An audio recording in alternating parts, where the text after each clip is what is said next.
Friends, आप सभी का फिर से स्वागत करता हूं आपके अपने यूट्यूब चैनल टोटल साइंस में दोस्तों। तो चलिए फ्रेंड्स, आज से हम लोग फिर से हिंदी का VVI ऑब्जेक्टिव जो आपके बोर्ड एग्ज़ाम के लिए बहुत ही महत्वपूर्ण है दोस्तों, आज करने जा रहे हैं दोस्तों। यह आपके बोर्ड एग्ज़ाम के लिए बहुत ही वेरी इंपॉर्टेंट क्वेश्चन है दोस्तों। तो इसलिए आप इस वीडियो को शुरू से अंत तक ज़रूर देखें, तभी आपको पता चल पाएगा दोस्तों कि हम कितना सही और कितना गलत कर रहे हैं दोस्तों। तो चलिए, पहला क्वेश्चन है कि श्रम विभाजन और जाति प्रथा के लेखक निम्नांकित में से कौन है दोस्तों। श्रम विभाजन और जाति प्रथा के लेखक निम्नांकित में से कौन है। भीमराव साहेब, बी हजारी प्रसाद द्विवेदी, सी गुणाकर मुले या डी भीमराव अंबेडकर दोस्तों। इसका आंसर क्या होगा दोस्तों। तो इसका आंसर होगा दोस्तों भीमराव अंबेडकर। इसका आंसर क्या होगा दोस्तों, भीमराव अंबेडकर। तो चलिए दोस्तों, दूसरा नंबर क्वेश्चन है कि जाति प्रथा का दूसरा रूप क्या है। जाति प्रथा का दूसरा रूप क्या है। ए श्रम विभाजन, बी समाज या सी विभाजन या डी स्वाभाविक विभाजन दोस्तों। जाति प्रथा किस प्रकार का दूसरा रूप है। तो इसका आंसर क्या होगा दोस्तों, हमें कमेंट में ज़रूर बताइएगा दोस्तों। तो इसका आंसर होगा दोस्तों ए श्रम विभाजन दोस्तों। जाति प्रथा का दूसरा रूप क्या है, तो श्रम विभाजन है दोस्तों।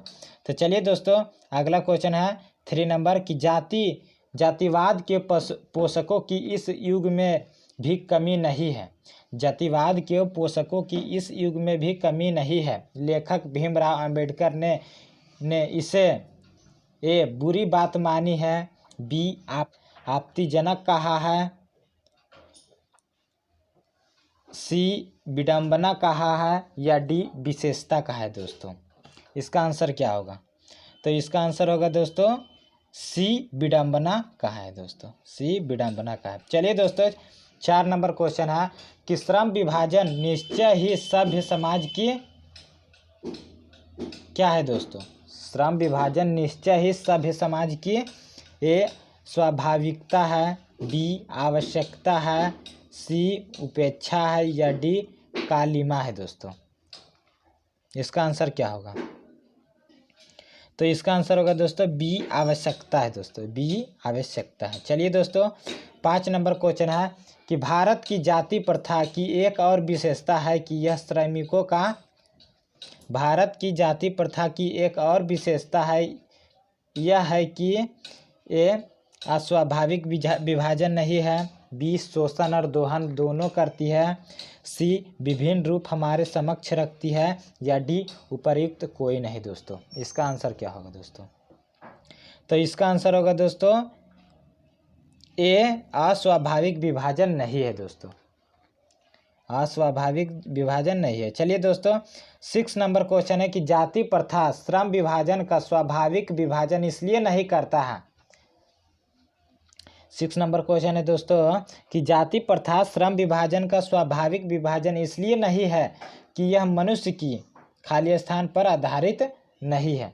तो इसका आंसर क्या होगा दोस्तों, ए स्वाभाविकता पर या बी औकात पर या सी मानसिकता पर या डी रुचि पर दोस्तों। इसका आंसर क्या होगा। तो इसका आंसर होगा दोस्तों डी रुचि पर दोस्तों। मनुष्य की रुचि पर आधारित नहीं होता है। श्रम विभाजन स्वाभाविक विभाजन इसलिए नहीं करता है कि यह मनुष्य की रुचि पर आधारित नहीं होता है दोस्तों। चलिए दोस्तों, 7 नंबर क्वेश्चन है कि जाति प्रथा पेशे का दोषपूर्ण पूर्व निर्धारण ही नहीं करता। जाति ये प्रथा पेशे को दोषपूर्ण पूर्व निर्धारण ही नहीं करता, बल्कि मनुष्य को जीवन भर के लिए एक पेशे में बांध देती है, बी धागे में बांध देती है या सी जबरदस्त गिरावट पैदा करती है या डी असुरक्षा और मनोविकार पैदा करती है दोस्तों। तो इसका आंसर क्या होगा दोस्तों, हमें कमेंट में अवश्य बताइएगा दोस्तों। और दोस्तों, इस वीडियो को अपने ज़्यादा से ज़्यादा फ्रेंड्स लोगों को शेयर करें दोस्तों। तो इसका आंसर होगा दोस्तों ए पेशे में बांध देती है दोस्तों। यह मनुष्य को जीवन भर के लिए एक पेशे में बांध देती है। तो चलिए दोस्तों, 8 नंबर क्वेश्चन है कि उद्योग धंधों की प्रक्रिया एवं तकनीक में निरंतर विकास और कभी कभी अकस्मात क्या हो जाता है। उद्योग धंधों की प्रक्रिया एवं तकनीक में निरंतर विकास और कभी कभी अकस्मात क्या हो जाता है? ए धोखा हो जाता है, बी परिवर्तन हो जाता है, सी गिरावट हो जाता है या डी ह्रास हो जाता है। दोस्तों क्या होता है? तो इसका आंसर क्या होगा दोस्तों? बी परिवर्तन होता है दोस्तों। कभी कभी विकास में कभी कभी अकस्मात परिवर्तन होता है दोस्तों। तो चलिए दोस्तों अगला नंबर क्वेश्चन है 9 नंबर कि बहुविध का अर्थ क्या होता है? बहुविध का अर्थ क्या होता है? ए बहुत, या बी विधियां, या सी अनेक प्रकार से, या डी भावनाएं। दोस्तों बहुविध का अर्थ क्या होता है? तो इसका आंसर होगा दोस्तों अनेक प्रकार से। बहुविध का अर्थ क्या होता है? अनेक प्रकार से। तो चलिए दोस्तों 10 नंबर क्वेश्चन है कि उद्योग धंधों की प्रक्रिया और तकनीक का निरंतर विकास और अकस्मात परिवर्तन मनुष्य को क्या आवश्यकता ला देता है? उद्योग धंधों की प्रक्रिया और तकनीक का निरंतर विकास और अकस्मात परिवर्तन मनुष्य को क्या आवश्यकता ला देता है? ए वह अपना पेशा बदल सकता है, बी वह अपने श्रम को मजबूत कर सकता है, सी वह अपने वर्तमान पेशे के बारे में सोच सकता है, या डी उपर्युक्त सभी। दोस्तों इसका आंसर क्या होगा? तो इसका आंसर होगा दोस्तों वह अपना पेशा बदल सकता है। दोस्तों उद्योग धंधों की प्रक्रिया और तकनीक का निरंतर विकास और अकस्मात परिवर्तन मनुष्य को अपना पेशा बदल सकता है। दोस्तों तो चलिए दोस्तों 11 नंबर क्वेश्चन है कि आदमी कब भूखे मर सकता है? दोस्तों आदमी कब भूखे मर सकता है? दोस्तों ए जब वह श्रम करना बंद कर दे, बी जब वह आलसी हो जाए, सी जब वह मालिक का विद्रोह करे, या डी जब उसे प्रतिकूल परिस्थितियों में भी अपना पेशा बदलने की स्वतंत्रता ना हो। दोस्तों तो इसका आंसर क्या होगा दोस्तों? आदमी कब भूखे मरता है? दोस्तों तो इसका आंसर होगा दोस्तों जब उसे प्रतिकूल परिस्थितियां में भी अपना पेशा बदलने की स्वतंत्रता ना हो। दोस्तों तब आदमी भूखा मरता है। दोस्तों चलिए दोस्तों 12 नंबर क्वेश्चन है कि किस धर्म की जाति प्रथा किसी भी व्यक्ति को ऐसा पेशा चुनने की अनुमति नहीं देता है जो उसका पैतृक पेशा ना हो, भले ही वह उसमें परंपरागत हो। दोस्तों ए इस्लाम, बी हिंदू धर्म, सी सिख, या डी भारतीय। दोस्तों किस धर्म की जाति प्रथा किसी भी व्यक्ति को ऐसा पेशा चुनने की अनुमति नहीं देता है जो पैतृक पेशा ना हो, भले ही वह परंपरागत हो। दोस्तों तो इसका आंसर क्या होगा? 12 का आंसर क्या होगा? 12 का आंसर होगा दोस्तों बी हिंदू धर्म। दोस्तों चलिए दोस्तों 13 नंबर क्वेश्चन है कि श्रम विभाजन की दृष्टि से भी जाति प्रथा से युक्त है। ए बनावटीपन, बी दुर्भावन, या सी गंभीर दोष, या डी प्रतिकूलता। दोस्तों इसका आंसर क्या होगा? 13 का आंसर होगा दोस्तों सी गंभीर दोषों। दोस्तों सी गंभीर दोषों। चलिए दोस्तों 14 नंबर क्वेश्चन है कि जाति प्रथा का श्रम विभाजन मनुष्य की किस चीज पर निर्भर नहीं करता है?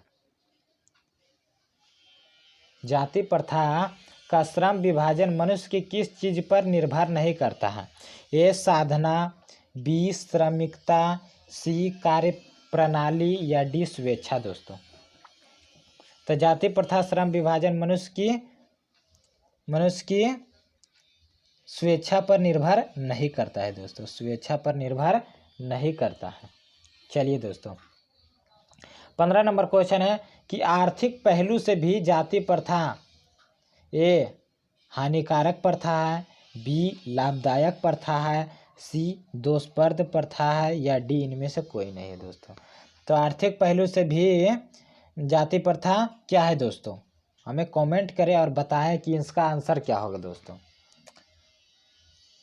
तो इसका आंसर होगा दोस्तों ए हानिकारक प्रथा है। दोस्तों आर्थिक पहलू से भी जाति प्रथा हानिकारक प्रथा है। दोस्तों चलिए दोस्तों 16 नंबर क्वेश्चन है कि लेखक के अनुसार आदर्श समाज किस पर आधारित होता है? लेखक के अनुसार आदर्श समाज किस पर आधारित होता है? ए जिसमें जाति प्रथा ना हो, बी जिसमें स्वतंत्रता, समानता एवं भ्रातृत्व हो, सी जिसमें मनुष्य की रुचि को अलग तरह से देखा जाए, या डी उपर्युक्त सभी दोस्तों। तो इसका आंसर क्या होगा दोस्तों? तो इसका आंसर होगा दोस्तों बी जिसमें स्वतंत्रता, समानता एवं भ्रातृत्व हो, वही आदर्श समाज पर आधारित होता है दोस्तों लेखक के अनुसार। चलिए दोस्तों 17 नंबर क्वेश्चन है कि भाईचारे का वास्तविक रूप क्या है? भाईचारे का वास्तविक रूप क्या है? ए जिसमें एक दूसरे की भावनाओं की कद्र हो, बी जिसमें दूध पानी का मिश्रण हो, सी लोकतंत्र हो, या डी शोधन दोहन की तरह कोई बात ना हो दोस्तों। इसका क्या होगा? भाईचारे का वास्तविक रूप क्या होता है? तो इसका आंसर होगा दोस्तों जिसमें दूध पानी का मिश्रण हो दोस्तों, बी जिसमें दूध पानी का मिश्रण हो। सामूहिक जीवनचर्या की एक रीति तथा समाज के सम्मिलित अनुभवों के आदान प्रदान का नाम क्या है दोस्तों? ए श्रम विभाजन, बी जाति प्रथा, सी लोकतंत्र, या डी पेशा दोस्तों। 18 नंबर क्वेश्चन है कि सामूहिक जीवन चर्चा 18 नंबर क्वेश्चन है दोस्तों कि सामूहिक जीवनचर्या की एक रीति तथा समाज के सम्मिलित अनुभवों के आदान प्रदान का नाम है। ए श्रम विभाजन, बी जाति प्रथा, सी लोकतंत्र, या डी पेशा दोस्तों। इसका आंसर क्या होगा दोस्तों? हमें कमेंट में अवश्य बताइएगा। तो इसका आंसर होगा दोस्तों सी लोकतंत्र होता है दोस्तों। चलिए दोस्तों अगले क्वेश्चन की ओर आगे बढ़ते हैं। अगला क्वेश्चन 19 नंबर है कि जाति प्रथा भारत में बेरोजगारी का एक प्रमुख एवं प्रत्यक्ष कारण बनी हुई है। जाति प्रथा भारत में बेरोजगारी का एक प्रमुख एवं प्रत्यक्ष कारण बनी हुई है। प्रस्तुत वाक्य किस वाक्य का उदाहरण है? ए सरल वाक्य, बी मिश्र वाक्य, सी संयुक्त वाक्य, या डी निषेध वाचक। इसका आंसर क्या होगा? तो इसका आंसर होगा दोस्तों ए सरल वाक्य का है दोस्तों, ए सरल वाक्य। चलिए दोस्तों 20 नंबर क्वेश्चन है कि स्वतंत्रता का विलोम शब्द होता है, क्या होता है? ए परतंत्र, बी गुलामी, सी स्वाधीनता, या डी परतंत्रता दोस्तों। स्वतंत्रता का विलोम शब्द क्या होता है दोस्तों? तो इसका विलोम शब्द होता है दोस्तों परतंत्रता दोस्तों, परतंत्रता। चलिए दोस्तों अगला नंबर क्वेश्चन है 21 नंबर कि अस्वाभाविक शब्द है, अस्वाभाविक शब्द है। ए संज्ञा है, बी विशेषण है, सी अव्यय है, या डी निपात है दोस्तों। अस्वाभाविक शब्द है, क्या है? संज्ञा, विशेषण, अव्यय या निपात है दोस्तों। तो यह एक विशेषण है दोस्तों, यह एक विशेषण है। अस्वाभाविक शब्द एक विशेषण है दोस्तों। तो चलिए दोस्तों 22 नंबर क्वेश्चन है कि निम्नलिखित में से कौन सा शब्द परिवर्तन का पर्यायवाची है? निम्नलिखित में से कौन सा शब्द परिवर्तन का पर्यायवाची है? ए बिखराव, बी मौका, सी बदलाव, या डी परिस्थिति। तो इसका आंसर क्या होगा दोस्तों? तो इसका आंसर होगा दोस्तों सी बदलाव, सी बदलाव। चलिए दोस्तों 23 नंबर क्वेश्चन है कि श्रमिक का पर्यायवाची निम्नलिखित में से कौन सा शब्द होगा? श्रमिक का पर्यायवाची निम्नलिखित में से कौन सा शब्द होगा दोस्तों? इसका आंसर क्या होगा? ए मजदूर, बी भिखारी, सी पेशा, या डी धंधेबाज दोस्तों। तो हम लोग जानते हैं दोस्तों श्रमिक का पर्यायवाची शब्द धंधेबाज नहीं होता, पेशा नहीं होता, भिखारी नहीं होता, ये मजदूर होता है दोस्तों। तो चलिए दोस्तों अगला 24 नंबर क्वेश्चन है कि मानव मुक्ति के परोधा किसे कहा गया है? मानव मुक्ति के परोधा किसे कहा गया है? ए नलिन बिलोचन शर्मा को, बी यतीन्द्र मिश्र को, सी भीमराव अंबेडकर को, या सी डी अमरकांत को दोस्तों। इसका आंसर क्या होगा? तो इसका आंसर क्या होगा दोस्तों? तो इसका आंसर होगा दोस्तों सी भीमराव अंबेडकर को कहा गया है दोस्तों। मानव मुक्ति के पुरोधा किसे कहा गया? तो भीमराव अंबेडकर को कहा गया। चलिए दोस्तों 25 नंबर क्वेश्चन है कि भारत में जाति प्रथा का मुख्य कारण क्या है? ए बेरोजगारी, बी गरीबी, सी उद्योग धंधों की कमी, या डी अमीरी। दोस्तों भारत में जाति प्रथा का मुख्य कारण क्या है दोस्तों? तो भारत में जाति प्रथा का मुख्य कारण है दोस्तों बेरोजगारी। दोस्तों क्या है दोस्तों? बेरोजगारी है। तो चलिए दोस्तों 26 नंबर क्वेश्चन है कि जाति प्रथा स्वाभाविक विभाजन नहीं है, क्यों? जाति प्रथा स्वाभाविक विभाजन नहीं है, क्यों? ए भेदभाव के कारण, बी शोषण के कारण, या सी गरीबी के कारण, या डी रुचि के आधारित नहीं होने के कारण। दोस्तों जाति प्रथा स्वाभाविक विभाजन नहीं है, क्यों? तो इसका आंसर क्या होगा दोस्तों? हमें कमेंट में अवश्य बताइएगा। तो इसका आंसर होगा दोस्तों डी रुचि पर आधारित नहीं होने के कारण। चलिए दोस्तों 27 नंबर क्वेश्चन है कि लेखक बेरोजगारी का प्रमुख और प्रत्यक्ष कारण किसे मानते हैं? लेखक बेरोजगारी का प्रमुख और प्रत्यक्ष कारण किसे मानते हैं? ए अशिक्षा को, बी जनसंख्या को, सी जाति प्रथा को, या डी उद्योग धंधे की कमी को। दोस्तों लेखक बेरोजगारी का प्रमुख और प्रत्यक्ष कारण किसे मानते हैं? तो इस जाति प्रथा को मानते हैं। दोस्तों चलिए दोस्तों 28 नंबर क्वेश्चन है कि आधुनिक सभ्य समाज श्रम विभाजन को आवश्यक क्यों मानते हैं? आधुनिक सभ्य समाज श्रम विभाजन को आवश्यक क्यों मानते हैं? ए कार्य कुशलता के लिए, बी भाईचारे के लिए, सी रूढ़िवादिता के लिए, या डी इनमें से कोई नहीं। दोस्तों आधुनिक सभ्य समाज श्रम विभाजन को आवश्यक क्यों मानते हैं?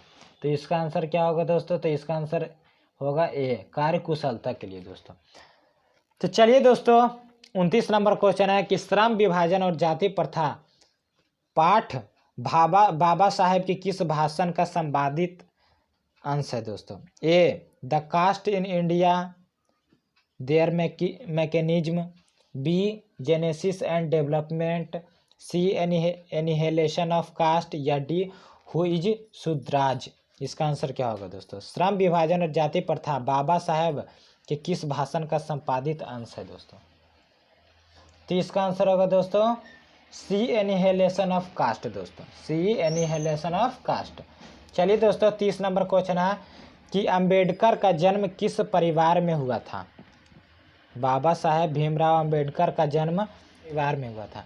ए ब्राह्मण के, बी क्षत्रिय, सी दलित, या डी कायस्थ। तो इसका आंसर क्या होगा दोस्तों? तो इसका आंसर होगा दोस्तों सी दलित परिवार में हुआ था। दोस्तों चलिए दोस्तों 31 नंबर क्वेश्चन है कि डॉक्टर भीमराव अंबेडकर ने किस प्रथा को आर्थिक पहलू से खतरनाक माना है? दोस्तों डॉक्टर भीमराव अंबेडकर ने किस प्रथा को आर्थिक पहलू से खतरनाक माना है? ए सती प्रथा, बी दहेज प्रथा, सी बाल विवाह प्रथा, या डी जाति प्रथा। दोस्तों तो इसका आंसर क्या होगा दोस्तों? इसका आंसर होगा दोस्तों डी जाति प्रथा को। दोस्तों खतरनाक जाति आर्थिक पहलू से भी जाति प्रथा को खतरनाक माना गया। दोस्तों तो चलिए दोस्तों 32 नंबर क्वेश्चन है कि जाति प्रथा श्रम विभाजन के साथ साथ किसका रूप लिए हुए हैं? जाति प्रथा श्रम विभाजन के साथ साथ किसका रूप लिए हुए हैं? ये स्वतंत्रता का, बी भ्रातृत्व का, सी श्रमिक विभाजन का, या डी इनमें से कोई नहीं। दोस्तों तो इसका आंसर क्या होगा? तो इसका आंसर होगा दोस्तों श्रमिक विभाजन का। जाति प्रथा श्रम विभाजन के साथ साथ किसका रूप लिए है? तो श्रमिक विभाजन का। चलिए दोस्तों अगला नंबर क्वेश्चन है 33 नंबर कि डॉक्टर भीमराव अंबेडकर का जन्म कहाँ हुआ था? ए महू मध्य प्रदेश में, बी गोरखपुर उत्तर प्रदेश में, सी डुमराव बिहार में, या डी इनमें से कोई नहीं। दोस्तों तो इसका आंसर क्या होगा? तो इसका आंसर होगा दोस्तों ए महू मध्य प्रदेश में हुआ था। दोस्तों ये महू मध्य प्रदेश में हुआ था। दोस्तों